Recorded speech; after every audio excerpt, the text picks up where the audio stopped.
ಬೈಂದೂರಿನ ಗೋಳಿಹೊಳೆ ಶ್ರೀ ಬಿಳಿಶಿಲೆ ವಿನಾಯಕ ದೇವಸ್ಥಾನದಲ್ಲಿ ಕನ್ಯಾಡಿ ಶ್ರೀರಾಮಕ್ಷೇತ್ರದ ಸದ್ಗುರು ಶ್ರೀ ಬ್ರಹ್ಮಾನಂದ ಸರಸ್ವತಿ ಸ್ವಾಮೀಜಿಯವರು ಜುಲೈ 29ರಂದು ಚಾತುರ್ಮಾಸ್ಯ ವ್ರತ ಆರಂಭಿಸಿದ್ದಾರೆ.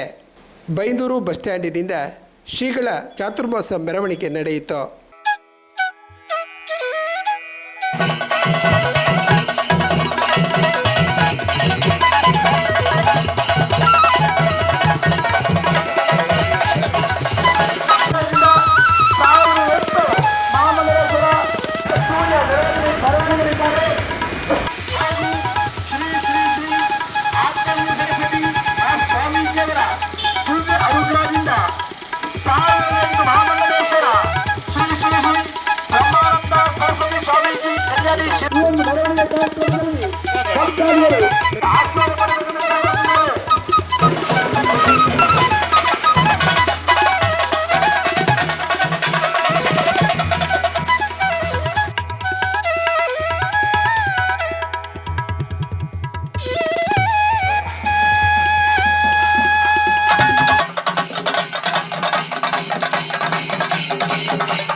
ಬಳಿಕ ಶ್ರೀಗಳಿಗೆ ಕಿರೀಟ ಧರಿಸಿ ಪಾದಪೂಜೆ ನೆರವೇರಿಸಲಾಯಿತು.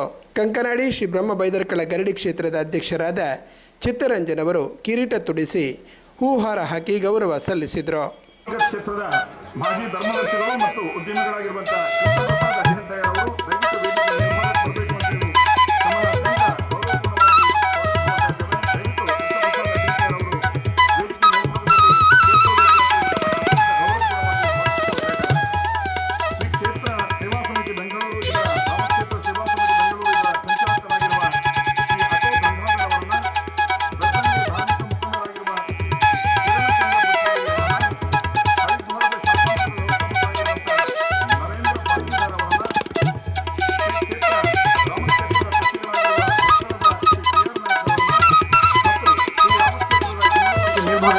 ಬರಮಾಡಿಕೊಡ್ತಾ ಇದ್ದೇವೆ.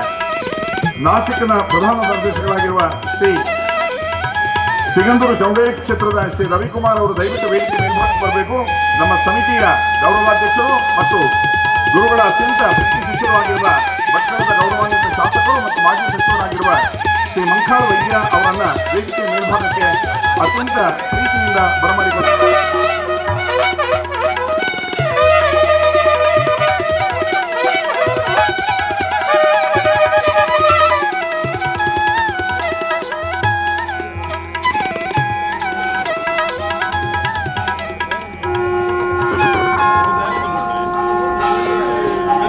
ಸಿಂಹಾಸನರೂಢರಾಗಿರುವ ಪೂಜನೀಯ ಜಗದ್ಗುರು ಪೀಠದ ಪೀಠಾಧೀಶರಾದ ಶ್ರೀ ಶ್ರೀ ಬ್ರಹ್ಮಾನಂದ ಸರಸ್ವತಿಯವರಿಗೆ ಬೆಳ್ಳಿ ಖಚಿತವಾಗಿರುವಂತಹ ಕಿರೀಟವನ್ನು ತೊಡಗಿಸಿ ವೇದಿಕೆಯ ಮೇಲ್ಭಾಗದಲ್ಲಿರುವಂತಹ ಎಲ್ಲ ಗೌರವಾನ್ವಿತ ಅತಿಥಿಗಳು ಕೂಡ ಅವರನ್ನ ಪೂಜನೀಯವಾಗಿ ವಂದಿಸಿಕೊಳ್ತಾ ಇದ್ದಾರೆ. ಅತ್ಯಂತ ಅಪೂರ್ವವಾಗಿರುವಂತಹ ಕ್ಷಣಗಳಿಗೆ ನಾವೆಲ್ಲ ಸಾಕ್ಷಿ ಆಗ್ತಾ ಇದ್ದೇವೆ.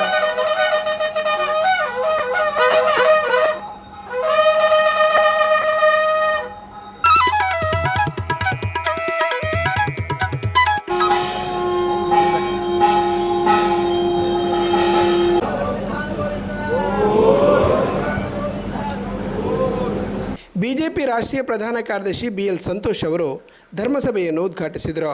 ಆ ಬಳಿಕ ಅವರು ಮಾತನಾಡಿದರು.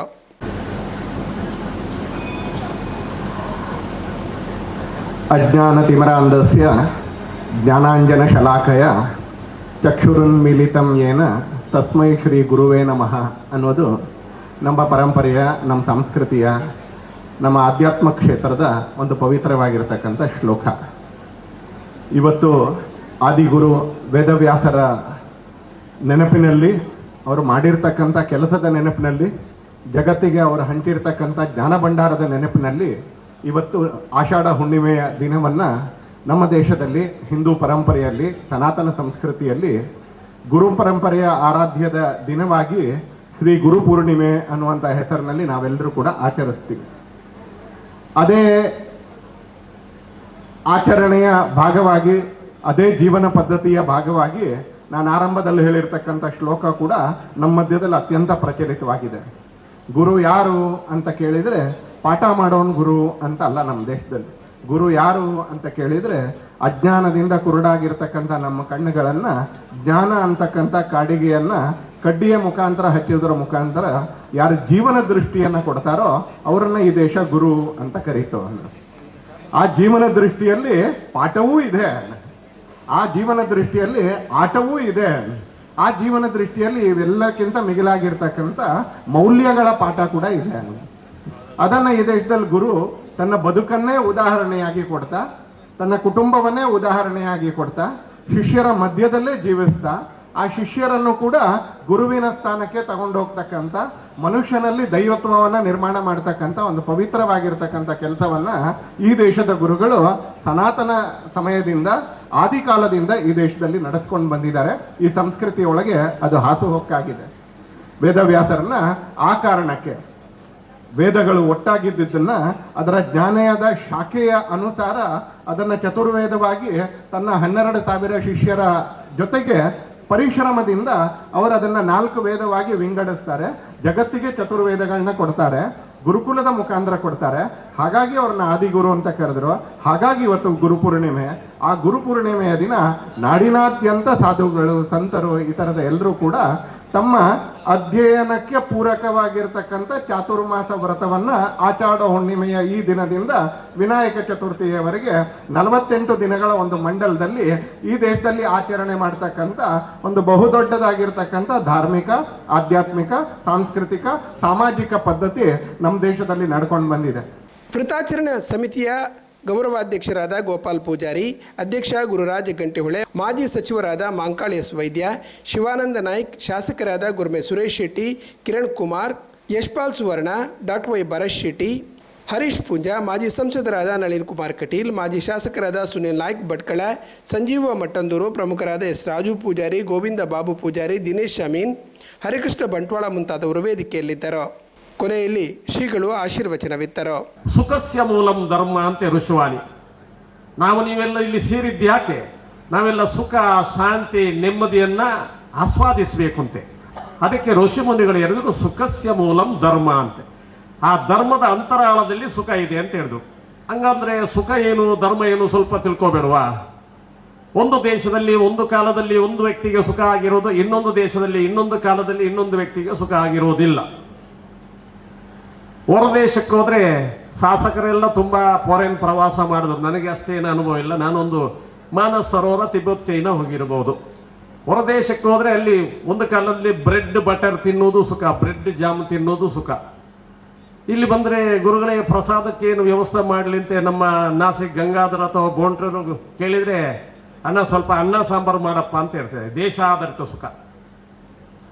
ಮೊನ್ನೆ ನಮಗೆ ಡಿಸೆಂಬರ್ನಲ್ಲಿ ತುಂಬಾ ಚಳಿ, ಬೆಳಿಗ್ಗೆ ಎದ್ದೇಳುವಾಗ ಬಿಸಿನೀರು ಬೇಕು ಅಂತ ಆಗ್ತದೆ ಸ್ನಾನಕ್ಕೆ.